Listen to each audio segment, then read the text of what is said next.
আসসালামু আলাইকুম। দেশ আমার টিভি সংবাদে সবাইকে স্বাগত জানাচ্ছি। আমি জিহাদ হাসান।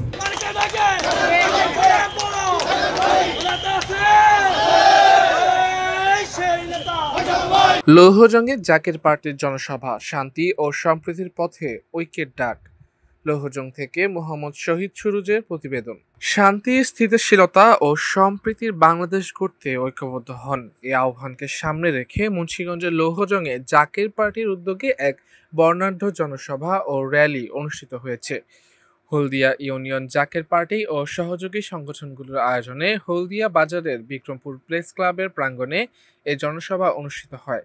অনুষ্ঠানে সভাপতিত্ব করেন জাকের পার্টির ছাত্র ফ্রন্ট কেন্দ্রীয় কার্যনির্বাহী কমিটির সদস্য ও লৌহজং উপজেলা জাকের পার্টির যুগ্ম সাধারণ সম্পাদক শফিকুল ইসলাম শফিক। সঞ্চালনা করেন মুন্সিগঞ্জ জেলা ছাত্র ফ্রন্টের সাধারণ সম্পাদক মোহাম্মদ রফিকুল ইসলাম ফয়সাল ও হলদিয়া ইউনিয়ন জাকের পার্টির সাধারণ সম্পাদক মোহাম্মদ মুফাসসল শিকদার। প্রধান অতিথি হিসেবে উপস্থিত ছিলেন মুন্সিগঞ্জ ২ লৌহজং টঙ্গিবাড়ি আসনের জাকের পার্টির সম্ভাব্য প্রার্থী হাজী মোহাম্মদ জাকির হোসেন জামি।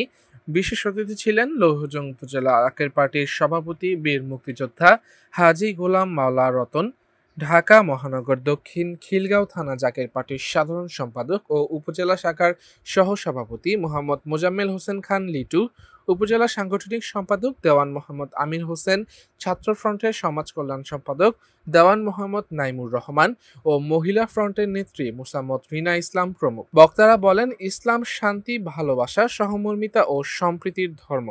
অলি আউলিয়াদের আদর্শ অনুসরণ করে জাকের পার্টি সব সময় মানবিক ও অন্তর্ভুক্তিমূলক ইসলাম প্রচারে কাজ করেছে। তারা আরো বলেন, প্রতিহিংসা ও বিভেদের রাজনীতি থেকে জাতিকে মুক্ত করে শান্তি ও স্থিতিশীলতার পথে এগিয়ে যেতে হবে। সভা শেষে দেশ ও জাতির মঙ্গল কামনায় দোয়া মোনাজাত অনুষ্ঠিত হয়।